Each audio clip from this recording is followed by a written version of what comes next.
DD किसान, बदलते भारत की शान।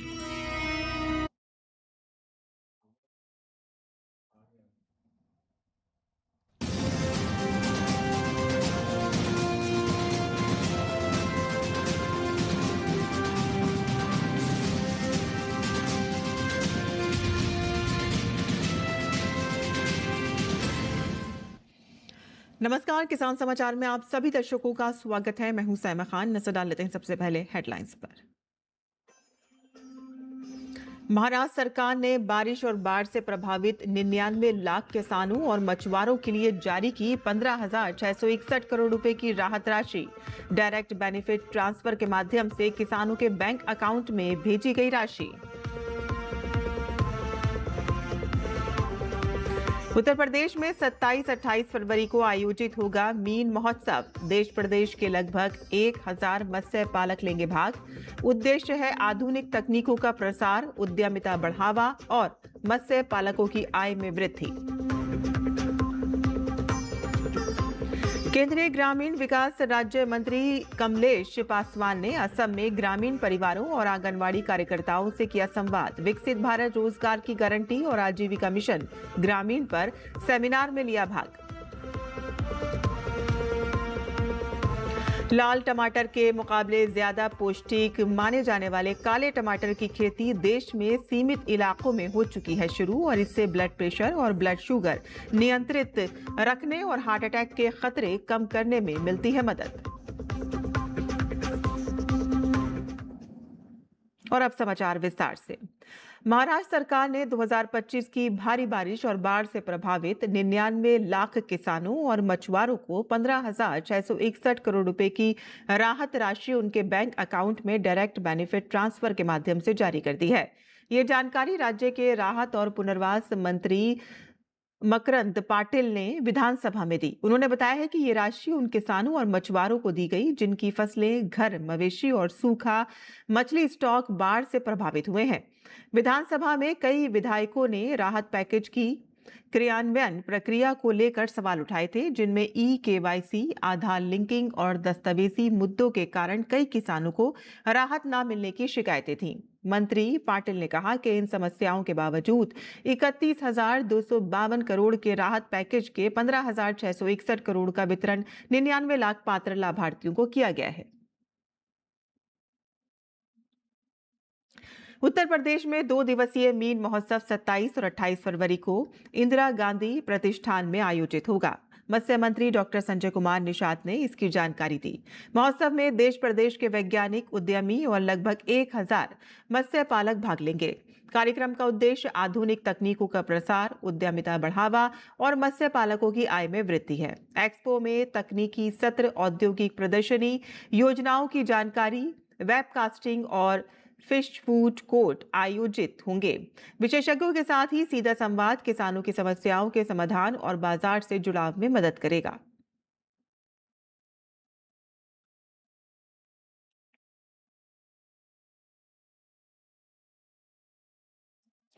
प्रधानमंत्री नरेंद्र मोदी के नेतृत्व में पूर्वोत्तर को विकास की मुख्य धारा से जोड़ने का संकल्प निरंतर आगे बढ़ा है, और इसी दिशा में केंद्रीय ग्रामीण विकास राज्य मंत्री कमलेश पासवान ने 25 फरवरी को असम के माजुली जिले के अपने आधिकारिक दौरे के दौरान विकसित भारत जी राम जी योजना के तहत माजुली में स्थानीय जनप्रतिनिधियों और ग्रामीण परिवारों से सार्थक संवाद किया और विभिन्न विकासात्मक और जनसंपर्क कार्यक्रमों में भाग लिया।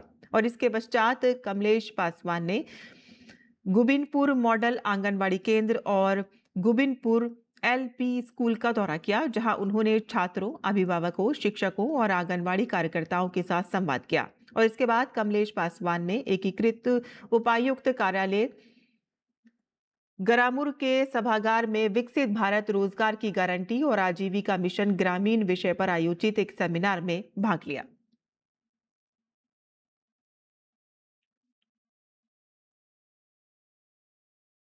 भारतीय संस्कृति में पेड़ पौधे, वनस्पति आदि की पूजा आदि काल से हो रही है, और इसीलिए वृक्षों की महिमा का उल्लेख हमारे संस्कृति में जितना देखने को मिलता है उतना और कहीं नहीं। इन्हीं वृक्षों में एक है नीम का वृक्ष, जो पौराणिक काल से ही अनेकों रोगों के उपचार के लिए नीम के वृक्ष का उपयोग किया जाता है। आइए देखते हैं इससे जुड़ी ये विशेष रिपोर्ट।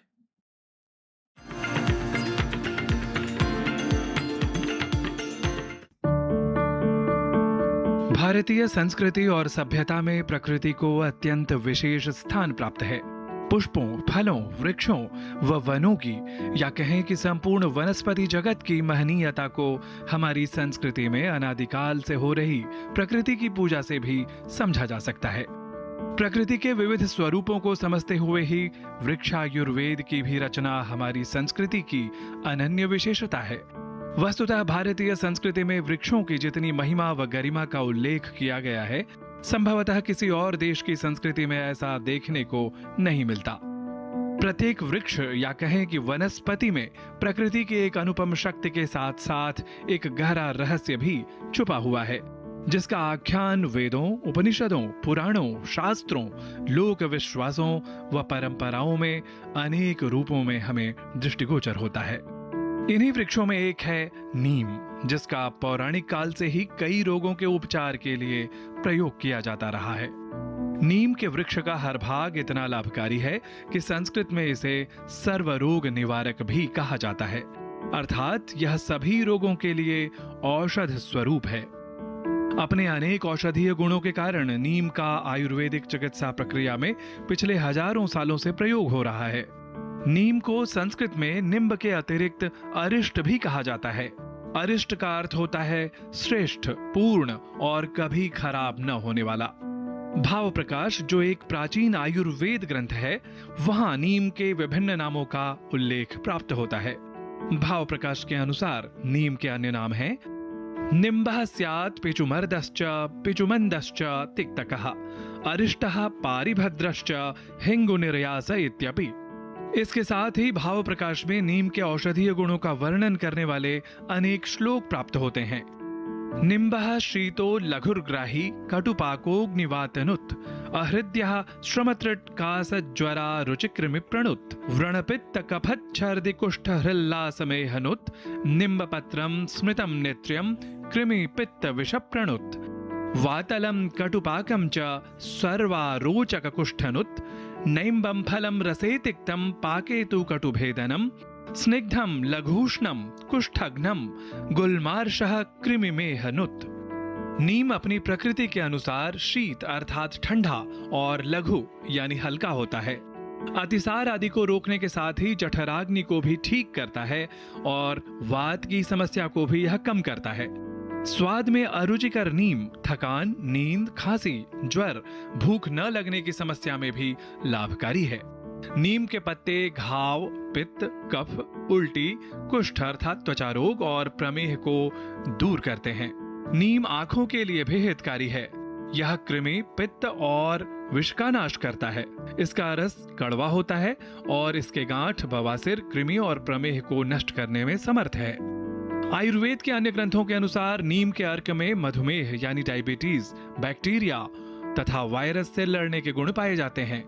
नीम के तने, जड़, छाल और कच्चे फलों में शक्तिवर्धक और मियादी रोगों से लड़ने के गुण भी पाए जाते हैं। इसकी छाल खासतौर पर मलेरिया और त्वचा संबंधी रोगों में बहुत उपयोगी होती है। प्राचीन आयुर्वेद शास्त्रीय ग्रंथों में नीम के फल, बीज, तेल, पत्ते, छाल और जड़ में बीमारियों से लड़ने के कई लाभकारी गुण बताए गए हैं। प्राकृतिक चिकित्सा की भारतीय प्रणाली आयुर्वेद के आधार स्तंभ माने जाने वाले दो प्राचीन ग्रंथों, इसे ग्रामीण औषधालय का भी नाम दिया गया है। नीम सर्वगुण संपन्न वृक्ष है, जिसका एक एक भाग हमारे लिए अत्यंत उपयोगी है। आयुर्वेद के ग्रंथों में नीम के चमत्कारिक गुणों के कारण इसे अमृत के समान भी बताया गया है। यह वृक्ष अपने औषधीय गुणों के कारण पारंपरिक उपचार में बहुत उपयोगी सिद्ध होता है। नीम छाल से जहां चर्म रोग ठीक होता है, वहीं नीम की पत्तियों को चबाने से अत्यंत प्रभावपूर्ण रक्त शोधन होता है। जबकि नीम की टहनी से दांतों के लिए श्रेष्ठ दातून प्राप्त होता है। और नीम की छाल में तो ऐसे गुण होते हैं जो दांतों और मसूड़ों में होने वाले तरह तरह के बैक्टीरिया को पनपने ही नहीं देते, जिससे दांत स्वस्थ और मजबूत रहते हैं। वहीं खेती की बात की जाए तो नीम से जैविक खाद तैयार होता है, जबकि नीम के बीजों से, जिसे निम्बोली भी कहा जाता है, उसका तेल भी खेती के साथ साथ सौंदर्योत्पाद के रूप में भी व्यवहृत किया जा सकता है। ठंडे और ऊंचे क्षेत्रों को छोड़ दिया जाए तो दिव्य औषधीय गुणों से युक्त यह नीम अर्थात निम्ब वृक्ष संपूर्ण भारत में पाया जाता है। नारायण दत्त मिश्र के साथ गिरीश मिश्र की रिपोर्ट, डीडी न्यूज।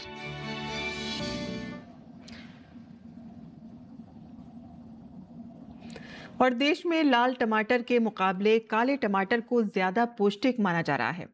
सीमित इलाकों में इसकी खेती शुरू हो चुकी है, हालांकि बाजार में इसकी उपलब्धता अभी कम है। काले टमाटर में एस्थोसाइनिन और एंटीऑक्सीडेंट भरपूर मात्रा में पाए जाते हैं, जिससे ब्लड प्रेशर और ब्लड शुगर नियंत्रित रखने में मदद मिलती है। ये हृदय में तनाव कम करने, दिल की सेहत को बेहतर बनाने और हार्ट अटैक के खतरे को घटा सकता है।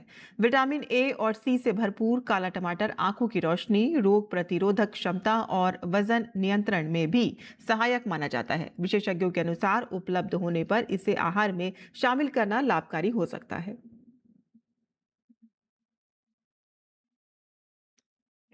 बिहार के कृषि मंत्री रामकृपाल यादव की अध्यक्षता में कृषि भवन में सब मिशन ऑन एग्रीकल्चर मैकेनाइजेशन योजना के तहत कृषि यंत्रों पर अनुदान के लिए केंद्रीकृत ऑनलाइन लॉटरी सफलतापूर्वक संपन्न हुई, जिसके तहत चयनित किसानों को स्वीकृति पत्र जारी किए गए।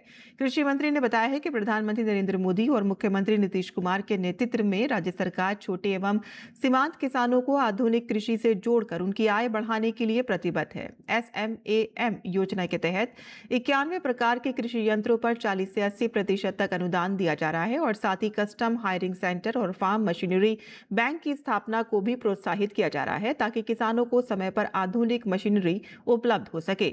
अधिकारियों के अनुसार कृषि यंत्र अनुदान मद में OFMAS पोर्टल के माध्यम से लगभग 1.45 लाख किसानों ने आवेदन किया और अब तक इस घटक में 2.20 लाख आवेदन प्राप्त हो चुके हैं। फरवरी खत्म होते ही गर्मी की आहट शुरू हो जाती है। गर्मी और बढ़ते ही तापमान का असर सिर्फ इंसानों पर ही नहीं बल्कि पशुओं पर भी पड़ता है। गर्मियों में पानी की कमी यानी कि डिहाइड्रेशन और हीट स्ट्रोक पशुओं के लिए बड़ी समस्या बन जाते हैं और इसका सीधा असर दूध उत्पादन पर पड़ता है। पशुओं में पानी की कमी के लक्षणों में भूख कम लगना, सुस्ती और कमजोरी, पेशाब गाढ़ा होना, आंखों और चमड़ी का सूखना, दूध उत्पादन में कमी और त्वचा का देर से सामान्य होना शामिल है। पानी की कमी होने पर पशुओं की पाचन क्षमता में भी कमी हो जाती है, खून गाढ़ा होने लगता है और प्रजनन क्षमता पर भी असर पड़ता है। ऐसे में विशेषज्ञ बताते हैं कि पशुओं का ध्यान रखना जरूरी है और इसके लिए पशुओं को शेड में रखना चाहिए। शेड हवादार और खुला हो, पंखे, कूलर या फॉगिंग सिस्टम लगाएं। जूट के बोरों पर पानी का छिड़काव करें। ताज़ा और स्वच्छ पानी बार बार दें। सुबह शाम हरा चारा खिलाएं और पशुओं को शोर और भीड़ से दूर रखें और साथ ही शेड की साफ सफाई और पानी की टंकी का नियमित धुलाई भी अनिवार्य है। अगर पशुपालक अभी से तैयारी कर ले तो भीषण गर्मी में भी गाय भैंस स्वस्थ रहेंगी और दूध उत्पादन प्रभावित नहीं होगा। एक साधारण सा दिखने वाला बांस जब कारीगरों के हाथ से गुजरता है तो बन जाता है खूबसूरती और सादगी की मिसाल। बांस से बने खूबसूरत उत्पादों की इसी मिसाल को गुरुग्राम में ग्रामीण विकास मंत्रालय भारत सरकार द्वारा आयोजित स्वाद और परंपरा के जीवंत उत्सव सरस आजीविका मेला 2026 में पेश कर रही हैं दमन दीव की लखपति दीदी सुनीता। दमन और दीव से आई लखपति दीदी सुनीता से बात की हमारे सहयोगी शमीम अख्तर ने। आपने बांस के बने बहुत सारे प्रोडक्ट्स देखे होंगे, लेकिन आपको सरस आजीविका मेला गुरुग्राम में बांस के ऐसे ऐसे प्रोडक्ट्स देखने को मिलेंगे जिसे देखकर आप हैरान हो जाएंगे।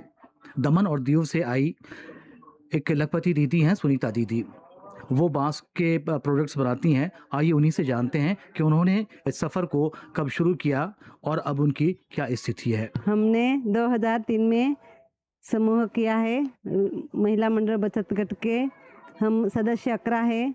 हम सभी महिलाओं को भेगा करती हूँ और बचत भी करती हूँ। इसके वहाँ जा के उनको बोलती हूँ, अभी हम कहाँ कहाँ जाके आती हूँ तब मैं बोलती हूँ का ऐसा ऐसा है वहाँ वहाँ लेडीज ऐसे करते हैं वैसे करते हैं, आप भी मेरे साथ जुड़ो और आप सब जाके कुछ ना कुछ करना दिखाऊं। अब आपके फैमिली पे क्या प्रभाव इसका पड़ा है? कितना अच्छा आपको मतलब अच्छा हुआ है? अच्छा हुआ है जी, हम बहुत आगे बढ़ जाने वाले हैं। हमको हमारे सरकार हमको सपोर्ट दे रहे हैं, सब हमको प्रोत्साहन कर रही है, इसलिए हम आगे बढ़ जाते हैं। और आपके फैमिली का जो फैमिली के मेंबर्स हैं उनका कितना आपको साथ मिल रहा है? अभी हमारा बहुत बच्चे लोग भी करते हैं, हमारे हस्बैंड भी, हमारा देवर जी भी और हमारी देवर नानी भी, सब हम में है वारली पेंटिंग बनाते हैं। और कोई भी ऑर्डर आते हैं तो ग्लास तारपा सब बनाते हैं, बाम्बू का, लकड़ी का, कोई भी चीज़ बांस की कौन कौन सी चीज़ें आप बनाती हैं? है सिटी है, इसमें से ये जॉइंट किया पर ये पछी ये सब बना के जोड़ दिया। और ये क्या क्या चीज़ें हैं? ये लैंप है, हाँ ओके। ये हरन है, ये मोर है, हाँ हाँ हाँ। ये वास का फूल है, ये बाम्बू का ही बनाया है। अच्छा, ये जो आपको देख के आपके जो मोहल्ले की औरतें हैं, गांव की औरतें हैं, वो भी इसमें आना चाहती हैं? आना चाहती है, हमारा बहुत है पर उनको पता नहीं कैसा करेगा कैसा नहीं, ये पता नहीं है, इसलिए उनको जानना पड़ेगा। जो भी इसमें महिलाएं आना चाहती हैं उनके लिए आपका क्या संदेश है? वो पूछती है कि मुझे मेरे साथ भी, तेरे साथ भी हमको ले जाओ, हम भी देखना चाहूँ और मैं भी कर सकूँ। तो ये थी लखपति दीदी, सुनीता दीदी, जो हमें बता रही थी अपने सफ़र के बारे में, और ये भी बता रही थी कि जो महिलाएं आत्मनिर्भर बनना चाहती हैं उनको भी इस तरह के फील्ड में आना चाहिए और अपनी फैमिली को सपोर्ट करना चाहिए। कैमरा पर्सन श्रीनिवास के साथ मैं शमीम अख्तर, किसान समाचार के लिए, सरस आजीविका मेला, गुरुग्राम, हरियाणा। और जलवायु परिवर्तन की बढ़ती चुनौतियों के बीच आर्टिफिशियल इंटेलिजेंस एक शक्तिशाली समाधान के रूप में उभर रहा है। सरकार एआई आधारित मॉनसून पूर्व अनुमान, चक्रवात आकलन और जलवायु मॉडलिंग को तेजी से बढ़ावा दे रही है। कैसे एआई बन रहा है जलवायु सुरक्षा का नया हथियार, देखिए हमारी ये खास रिपोर्ट। जलवायु परिवर्तन के बढ़ते प्रभावों के बीच भारत जलवायु कार्रवाई, आपदा रोधी क्षमता और सतत विकास को मजबूत करने के लिए एआई को एक शक्तिशाली माध्यम के रूप में अपना रहा है। भारत दुनिया के सबसे अधिक जलवायु संवेदनशील देशों में शामिल है। सरकार की कई प्रमुख पहलें एआई को कृषि, मौसम विज्ञान, आपदा प्रबंधन और संसाधन संरक्षण से जोड़ रही है, जिससे विकास और पर्यावरण संरक्षण साथ साथ आगे बढ़ सके। बात देश के अन्नदाताओं को एआई से जोड़ते हुए बेहतर जलवायु परिवर्तन से करें तो कृषि एवं किसान कल्याण मंत्रालय ने भारतीय मौसम विज्ञान विभाग के साथ मिलकर एआई आधारित स्थानीय मानसून पूर्वानुमान प्रणाली का परीक्षण किया है। इस तकनीक से वर्षा का अनुमान सटीक हुआ है और 13 राज्यों के लाखों किसानों को इन किसान एसएमएस सेवा के जरिए समय रहते जानकारी मिल रही है। इससे किसान बुवाई, सिंचाई और फसल चयन जैसे फैसले मौसम के अनुरूप ले पा रहे हैं। मौसम और आपदा पूर्वानुमान में भी एआई अहम भूमिका निभा रहा है। मिशन मौसम के तहत एआई और मशीन लर्निंग की मदद से बारिश, चक्रवात, बिजली गिरना और कोहरा जैसी घटनाओं की भविष्यवाणी पहले से ज्यादा सटीक हो रही है। भारत मौसम पूर्वानुमान प्रणाली उच्च रिजोल्यूशन मॉडल के जरिए स्थानीय स्तर तक मौसम की जानकारी पहुंचाने का प्रयास कर रही है, जिससे आपदा की तैयारी बेहतर होती है और जलवायु से निपटने की क्षमता बढ़ती है। एआई पर्यावरण संरक्षण को भी मजबूती दे रहा है। सैटेलाइट आधारित विश्लेषण 7.1 लाख वर्ग किलोमीटर में फैले वन क्षेत्र की निगरानी करते हैं, जिससे वनों की कटाई, जंगल की आग और अवैध खनन का लगभग रियल टाइम में पता लगाया जा सकता है। मानव वन्य जीव के संघर्ष को कम करने के लिए वन्य जीवों की आवाजाही पर नजर रखी जा रही है, जबकि जैव विविधता से जुड़े आंकड़े संरक्षण योजना में मदद कर रहे हैं। AI today can be leveraged to actually identify from geospatial data, from satellite data, which are the areas where we are going to see more extreme climate events, whether it is extreme heat stresses, whether it is flood events, whether it is droughts in the future. As the climate changes, we are going to see more extreme heat impacts, and so that we can start planning for those right from today. If we need to change our cropping system, if we need to evolve our let's say infrastructure design of our cities to reduce heat stress, all of that is today possible with AI. Bharat की 7,500 kilometre लंबी तट रेखा के साथ साथ AI model समुद्र के स्तर में वृद्धि, तट रेखा के क्षरण और चक्रवात जोखिम का आकलन करते हैं और तटीय क्षेत्रों में रहने वाले लोगों को जलवायु अनिश्चितता से पैदा होने वाली चुनौतियों के लिए तैयार होने में मदद करते हैं। शहरों में एआई प्लेटफॉर्म वायु प्रदूषण का मानचित्रण करते हैं, भीषण गर्मी की भविष्यवाणी करते हैं और बढ़ते तापमान तथा गिरती वायु गुणवत्ता से जूझ रहे शहरों के लिए योजना तैयार करने में मदद कर रहे हैं। संदेश साफ है, एआई का भविष्य सिर्फ स्मार्ट मशीनें नहीं, बल्कि एक सुरक्षित, हरित और टिकाऊ पृथ्वी है और इस दिशा में भारत निर्णायक कदम बढ़ा चुका है। और किसान समाचार में अब बात कर लेते हैं मौसमी खेती की। किसान इस मौसम में कैसे रखें अपनी खेती का ख्याल, आइए देखते हैं। नमस्कार, आप देख रहे हैं डीडी किसान। मैं हूं एआई कृष और आज हम भारत के विभिन्न राज्यों में होने वाली खेती किसानी से संबंधित सलाहों के बारे में पूरी जानकारी देंगे। आंध्र प्रदेश के उत्तरी तटीय इलाकों में किसान गन्ने की बुवाई जारी रखें। यहाँ के ऊंचाई वाले जनजातीय इलाकों में कुल्थी की फसल में हल्की सिंचाई कर लें। और अब बात तेलंगाना की। उत्तरी तेलंगाना में किसान हल्दी की फसल की खुदाई का काम कर लें। खुदाई के बाद इन्हें सुरक्षित स्थानों पर भंडारित भी कर लें। वहीं दक्षिणी तेलंगाना के किसान आम के बागों की समयानुसार और हल्की सिंचाई करें ताकि पैदावार अच्छी हो। वहीं कर्नाटक में किसान बागवानी और सब्जी की फसलों की हल्की सिंचाई कर लें। यहाँ के पहाड़ी हिस्सों में किसान गन्ने और काली मिर्च की पकी फसलों की कटाई कर लें। कर्नाटक के उत्तरी इलाकों में किसान कपास और अरहर की पकी फसलों की तुड़ाई का काम कर लें। कर्नाटक के शुष्क इलाकों में किसान ज्वार और अरहर की पकी फसलों की सुबह और शाम के समय कटाई करें। साथ ही यहाँ के किसान मिर्च की पकी पौध की तुड़ाई का काम भी कर लें। अब रुख करते हैं केरल का। यहाँ किसान केले के पौधों को सहारा देने का काम कर लें। केरल के उत्तरी इलाकों में किसान सब्जियों की फसलों में शेड नेट लगाएं और इनकी समयानुसार सिंचाई करें। वहीं तमिलनाडु में किसान केले, टमाटर, मिर्च और बेल वाली सब्जियों के पौधों को सहारा प्रदान करें। साथ ही यहाँ के किसान बारिश की संभावना के चलते खेतों की निराई गुड़ाई का काम फिलहाल टाल दें। इसी तरह कृषि और किसानों से जुड़ी हर महत्वपूर्ण जानकारी के लिए हमारे साथ जुड़े रहिए और देखते रहिए डीडी किसान। धन्यवाद।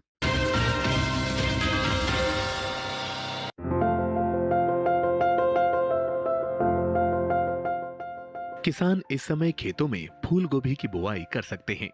फूल गोभी की पूसा मेघना और पूसा कार्तिक संकर किस्मों की बुआई इस समय की जा सकती है।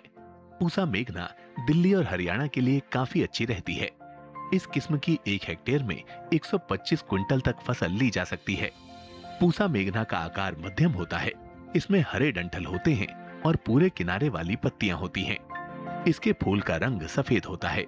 वहीं पूसा कार्तिक संकर की बुआई पंजाब, उत्तर प्रदेश, बिहार, झारखंड, पश्चिम बंगाल और असम में की जा सकती है। इस किस्म की 1 हेक्टेयर में 149 क्विंटल तक की पैदावार ली जा सकती है। इसका आकार मध्यम, फूल सफेद और वजन 475 ग्राम तक होता है। बुआई से पहले खेत को अच्छी तरह जोतकर समतल जरूर कर लें। बुआई करते समय पौध से पौध की दूरी 45 सेंटीमीटर और कतार से कतार की दूरी 30 सेंटीमीटर रखें। 1 हेक्टेयर के लिए 400 से 500 ग्राम बीज काफी रहेंगे। फूल गोभी को अधिक खाद और उर्वरक की जरूरत होती है। जब पौध 4 से 6 हफ्ते की हो जाए तो उनकी रोपाई कर लें। रोपाई के तुरंत बाद और फिर 7 से 10 दिन के अंतराल पर सिंचाई करें। इसके अलावा खरपतवार पर काबू पाने के लिए महीने में 2 बार निराई जरूर करें। ऐसा करने से फसल अच्छी होगी।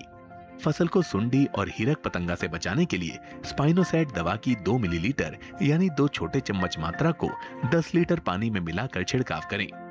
इसके अलावा रस चूसने वाले कीटों की रोकथाम के लिए थायोमेथिक्साम की 2 ग्राम मात्रा यानी 1 छोटा चम्मच को 10 लीटर पानी में मिलाकर छिड़काव करें। ध्यान रखें कि जहां कीटों का अधिक प्रकोप हो, सिर्फ वहीं दवा का छिड़काव विशेषज्ञों की सलाह से करें।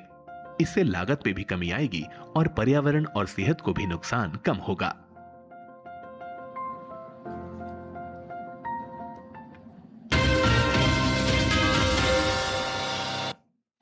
और खेती किसानी के साथ साथ आइए नजर डाल लेते हैं कुछ और महत्वपूर्ण खबरों पर। खास खबर में